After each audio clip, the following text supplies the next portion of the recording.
بسم اللہ الرحمن الرحیم۔ السلام علیکم، welcome to my YouTube channel. تو آج ہم بات کریں گے انڈیا کی ترقی سے متعلق۔ انڈیا کچھ ٹائم میں بہت آگے نکل جائے گا، چائنا اور امریکہ کے برابر آ جائے گا۔ تو جو لوگ بھی ویڈیو پہ فرسٹ ٹائم آئے ہیں پلیز ویڈیو کو لائک، شیئر اور سبسکرائب کر دیں اور بیل آئیکن پر ضرور کلک کریں۔ Thank you. تو چلیے سٹارٹ کرتے ہیں آج کی ویڈیو۔ حالیہ دنوں میں ہندوستان کی اسٹریٹجک چالوں نے واقعی ایشیا کے جغرافیائی سیاسی منظرنامے میں اہم تبدیلیوں کی نشاندہی کی ہے، جس سے علاقائی حرکیات، اقتصادی ترقی اور سیکورٹی اتحاد متاثر ہوئے ہیں۔ یہاں چند طریقے جن سے ہندوستان ایشیا کے مستقبل کی رفتار کو متاثر کیا ہے۔ نمبر 1 ہے اقتصادی قیادت اور تجارتی شراکت داری۔ تو مضبوط تجارتی راہ سے ہندوستان اپنے اقتصادی اور شراکت داروں کو متنوع بنانے اور کسی ایک منڈی پر انحصار کم کرنے کے لیے پورے ایشیا کے ممالک بشمول جنوبی مشرقی ایشیا، جاپان اور جنوبی کوریا کے ساتھ اپنے تجارتی تعلقات کو تقویت دے رہا ہے۔ یہ خاص طور پر اہم ہے کیونکہ بہت سے ایشیائی معیشتیں چین پر انحصار کم کرنے کی کوششیں کر رہی ہیں۔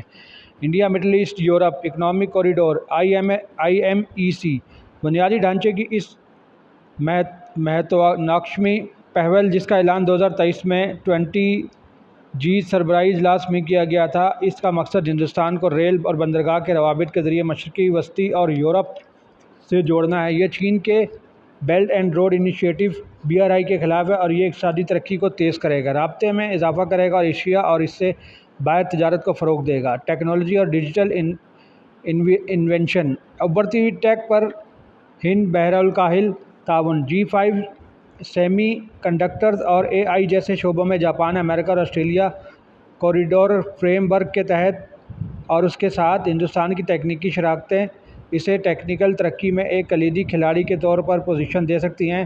یونیفائڈ پیمنٹس انٹرفیس UPI جیسے ڈیجیٹل انفراسٹرکچر پر ہندوستان کی توجہ پورے ایشیا میں فائنانس اور ڈیجیٹل لین دین کو تبدیل کر رہا ہے۔ خلائی اور دفاعی ٹیک۔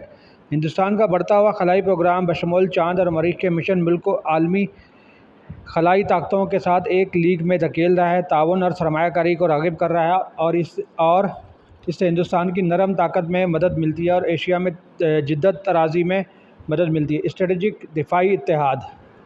کوآڈ اور میری ٹائم سیکیورٹی۔ کوآڈ میں ہندوستان کی شمولیت امریکہ، جاپان اور آسٹریلیا کے ساتھ بحیرہ ہند پر اس کی بحری طاقت، اثر و رسوخ میں اضافہ کیا ہے۔ یہ اتحاد بحیرہ جنوبی چین میں علاقائی کشیدگی سمیت سمندری خطرات کا مقابلہ کرتے ہوئے علاقائی سلامتی کو اثر و تشکیل دے رہا ہے۔ اسلحے کی برآمدات اور مقامی دفاعی صلاحیتیں۔ دفاع میں آتم نربھر بھارت خود انحصار۔ ہندوستان کے ساتھ ہندوستان کی وابستگی نے دیسی دفاعی ٹیکنالوجیز میں اختراعات اور ایشیا کے دیگر ممالک کو ہتھیاروں کی برآمدات کو جنم دیا ہے۔ ویتنام اور فلپائن جیسے ممالک کو فوجی ہارڈ فراہم کر کے ہندوستان علاقائی استحکام کی حمایت کرتا ہے۔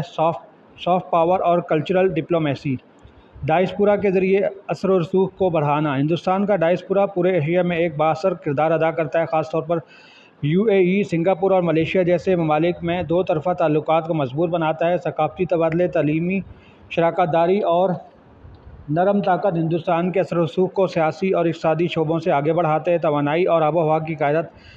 قابل تجدید توانائی سے وابستگی۔ قابل تجدید توانائی میں ہندوستان کی قیادت، خاص طور پر شمسی توانائی، بین الاقوامی شمسی اتحاد ISA جیسے اقدامات کے ذریعے قابل ذکر ہے۔ اس سے عالمی آب و ہوا کی کارروائیوں میں ہندوستان کے کردار کو تقویت ملتی ہے۔ ایشیائی شراکت داروں کو پائیدار اور طریقوں کی طرف راغب کرتا ہے۔ وسطی ایشیا اور مشرق وسطیٰ کے ساتھ توانائی کی راہداری۔ توانائی کے ذریعے کو متنوع بنانے پر اپنی توجہ کے ساتھ ہندوستان وسطی ایشیائی اور خلیجی ممالک کو بھی فعال طور پر شامل کر رہا ہے، جو پورے ایشیا میں توانائی کی حفاظت کے لیے اپنے آپ کو ایک اہم شراکت دار کے طور پر قائم کر رہا ہے۔ جنوب تعاون کو تقویت دینا۔ علاقائی معیشتوں کو بااختیار بنانا۔ جنوبی تعاون کو بڑھانے کی ہندوستان کی کوششوں کا مقصد ایشیا، افریقہ، لاطینی امریکہ میں ترقی پذیر ممالک کے درمیان زیادہ یکجہتی اور اقتصادی تعاون کو فروغ دینا ہے۔ نیو ڈیولپمنٹ بینک اور BRICS کی توسیع جیسے اقدامات کے ساتھ ہندوستان مغربی اقتصادی ماڈلز پر انحصار کم کرنے، روایتی مالیاتی نظاموں کے متبادل پیش کرنے اور ممالک کو ترقیاتی فنڈز تک رسائی کے طریقہ کار کو نئی شکل دینے میں اہم کردار ادا کر رہا ہے۔ ہمسایہ ممالک کی معیشتوں کو سپورٹ کرنا۔ ہندوستان نے نیپال، سری لنکا، بھوٹان اور بنگلہ دیش میں بنیادی ڈھانچے کے منصوبوں میں سرمایہ کاری کی ہے، مالی اور تکنیکی دونوں طرح کی مدد کی پیشکش کی ہے۔ یہ ایک علاقائی اقتصادی ڈھانچہ تشکیل دیتا ہے جو جنوب ایشیائی معیشتوں کو جنوب مشرقی ایشیا سے جوڑتا ہے، بھارت کو ایک قابل اعتماد شراکت دار کے طور پر قائم کرتا ہے اور ان ممالک میں چین کے اثر و رسوخ کو کم کرتا ہے۔ انسانی اور طبی diplomacy, vaccine diplomacy.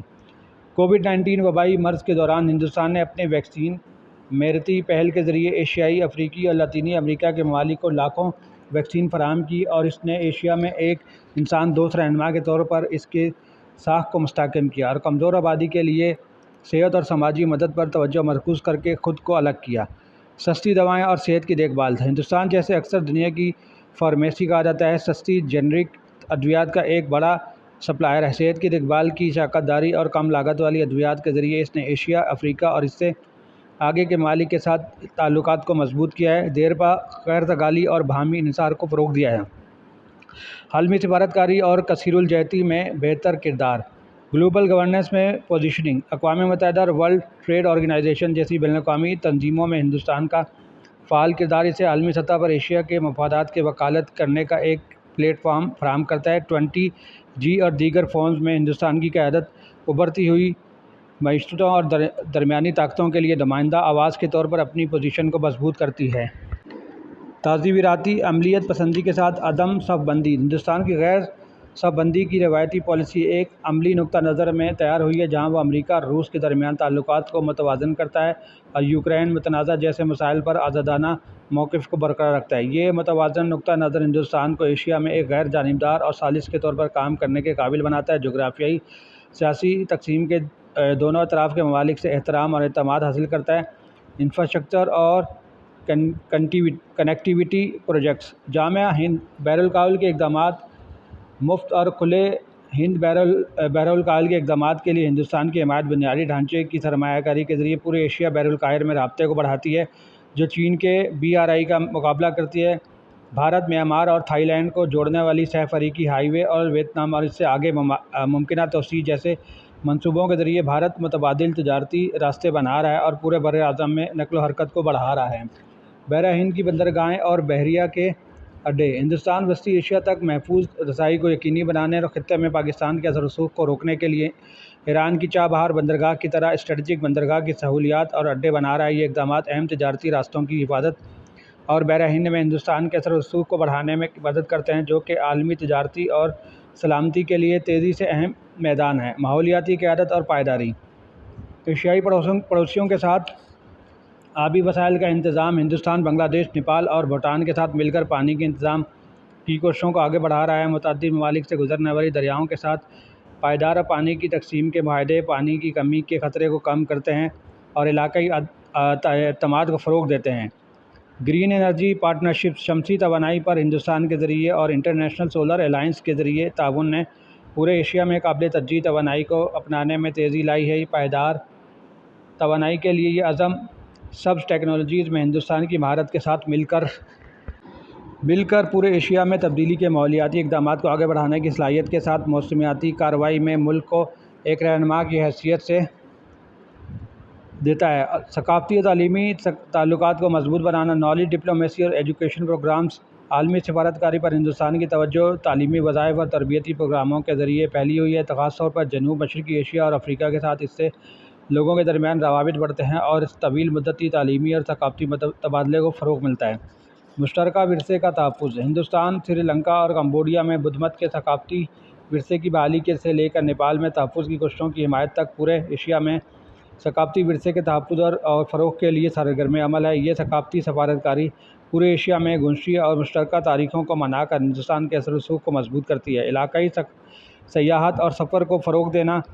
Tourism diplomacy اور کنیکٹیویٹی۔ ہندوستان ویزا آن ارائیول اسکیموں کے ساتھ سیاحت کو فروغ دے رہا ہے، کئی ایشیائی ممالک کے لیے سفری پابندیوں میں نرمی کر رہا ہے اور سیاحتی راہداریوں پر پڑوسیوں کے ساتھ شراکت داری کر رہا ہے۔ اس سے اقتصادی مواقع پیدا ہوتے ہیں، باہمی قدردانی میں اضافہ ہوتا ہے اور ایک علاقائی ثقافتی مرکز کے طور پر ہندوستان کی شبیہ بنانے میں مدد ملتی ہے۔ فضائی اور ریل رابطے میں اضافہ۔ نئی پروازوں کے راستے، تیز رفتار ریل منصوبوں اور سرحد پار بسوں کے ساتھ ہندوستان علاقائی سیاحت اور کاروباری سفر میں سہولت فراہم کر رہا ہے۔ یہ اضافہ کنیکٹیویٹی ایشیائی پڑوسیوں کے ساتھ قریبی تعلقات کو فروغ دیتے ہوئے ہندوستان کے سیاحت کے شعبے کو بھی فروغ دیتا ہے۔ ہندوستان کا کثیر الجہتی نقطہ نظر ڈیجیٹل اور اقتصادی انضمام سے لے کر اس ثقافتی، تعلیمی اور ماحولیاتی شراکت داری تک ایشیا میں اپنے کردار کو بدل رہا ہے۔ اپنے رسوخ کو گہرا کر کے اور پائیدار اور ترقی کو فروغ دے کر ہندوستان نہ صرف خود کو ایشیا میں ایک کلیدی طاقت کے طور پر کھڑا کر رہا ہے بلکہ پورے بر اعظم میں مزید لچکدار اور تعاون پر مبنی فریم ورک کے لیے راستے بھی تیار کر رہا ہے۔ یہ ارتقاء ہندوستان کو ایشیا میں استحکام، اختراع اور خوشحالی کے لیے مستقبل کے لنگر کے طور پر کھڑا کرتا ہے، جو آنے والے برسوں تک خطے کی تشکیل کرتا ہے۔ ایشیائی علاقائیت کو مضبوط بنانا، ایکٹ ایسٹ پالیسی اور آسیان مشغولیت۔ ہندوستان کی ایکٹ ایسٹ پالیسی کو دفاع، تجارت اور ٹیکنالوجی جیسے شعبوں میں آسیان ممالک کے ساتھ گہرا تعلق بڑھانے کے لیے دوبارہ زندہ کیا گیا۔ آسیان کی زیر قیادت فورمز میں فعال طور پر حصہ لے کر اور ہند بحر الکاہل بیانیہ کو فروغ دے کر ہندوستان علاقائی مسائل پر ایک متفقہ ایشیائی موقف پیدا کرنے، بیرونی طاقتوں کے اثر و رسوخ کو متوازن کرنے اور علاقائی لچک کو فروغ دینے میں مدد کرتا ہے۔ نئے منی لیٹرل الائنس کی تعمیر۔ کوواڈ کے علاوہ ہندوستان، جاپان، امریکہ کی طرح منی لیٹرل گروپنگ کی پیروی کی ہے۔ سہ فریقی جو معاشی تعاون سے لے کر سیکیورٹی تک مخصوص ضروریات کے لیے بنائے گئے عملی اتحاد ہیں۔ یہ اس بات میں لچک کو فروغ دیتا ہے کہ ایشیائی قومیں کس طرح پیچیدہ جغرافیائی سیاسی چیلنجوں سے رجوع کرتی ہیں، جس سے بھاری پولرائزڈ عالمی حرکیات کا متبادل ملتا ہے۔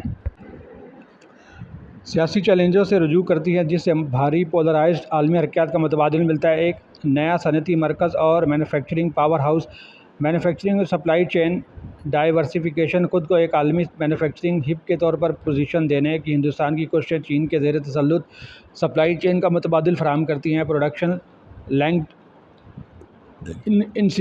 انسینٹیو اسکیموں اور سرمایہ کاری کے لیے دوستانہ پالیسیوں کے ذریعے ہندوستان نے بڑی ٹیک کمپنیوں کو مینوفیکچرنگ اڈے قائم کرنے کی طرف راغب کیا ہے۔ اس سے نہ صرف ملازمتیں پیدا ہوتی ہیں اور ملکی سطح پر معاشی ترقی کو فروغ ملتا ہے بلکہ پورے ایشیا میں مزید لچکدار اور سپلائی چینز کو بھی محفوظ بنایا جاتا ہے۔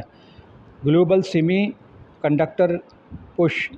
سیمی کنڈکٹر کے پیداوار اور اس کی اہم اہمیت کو تسلیم کرتے ہوئے ہندوستان نے اپنے گھریلو صلاحیتوں میں سیمی کنڈکٹر فیبریکیشن اور ڈیزائن لانے کے لیے اقدامات شروع کیے ہیں۔ سیمی کنڈکٹر مینوفیکچرنگ پر تائیوان اور امریکہ کے ساتھ شراکت داری اور ہندوستان کو ان اہم اجزاء کے لیے ایک مستحکم ذریعے کے طور پر پوزیشن دے سکتی ہے۔ ایشیا بھر میں ٹیک ایکو سسٹم کو فروغ دے سکتی ہے اور واحد ملک کے ذریعے پر انحصار کو کم کر سکتی ہے۔ توانائی کی حفاظت اور وسائل کی شراکتیں۔ نایاب زمینی معدنیات اور وسائل کی ڈپلومیسی۔ ہندوستان اسٹریٹجک طور پر ان ممالک کے ساتھ تعلقات استوار کر رہا ہے جن کے پاس نایاب زمینی معدنیات کے ذخائر ہیں، جو الیکٹرانکس، الیکٹرک گاڑیوں اور قابل تجدید ٹیکنالوجیز کے لیے ضروری ہیں۔ آسٹریلیا اور منگولیا جیسی قوموں کے ساتھ کام کر کے ہندوستان ان وسائل تک قابل اعتماد رسائی قائم کر رہا ہے، جس سے ایشیا کو موجودہ اجارہ داری سپلائی چین سے دور ہونے میں مدد ملتی ہے۔ گرین ہائیڈروجن میں سرمایہ کاری۔ گرین ہائیڈروجن ٹیکنالوجی میں ہندوستان کی سرمایہ کاری کا مقصد ایک نیا پائیدار توانائی کا ذریعہ بنانا ہے جو جیواشم ایندھن پر انحصار کو کم کرے گا۔ جیسا کہ ہندوستان گرین ہائیڈروجن کی پیمائش کرتا ہے، اس میں پورے ایشیا میں صاف توانائی کی منتقلی، اخراج کو کم کرنے اور پڑوسی ممالک کے لیے سبز توانائی فراہم کرنے والے کے طور پر ہندوستان کو پوزیشن دینے کی صلاحیت ہے۔ تو ویڈیو کیسی لگی؟ پلیز ویڈیو کو شیئر کریں اور کامنٹ سیکشن میں اپنی رائے کا اظہار کریں۔ Thank you.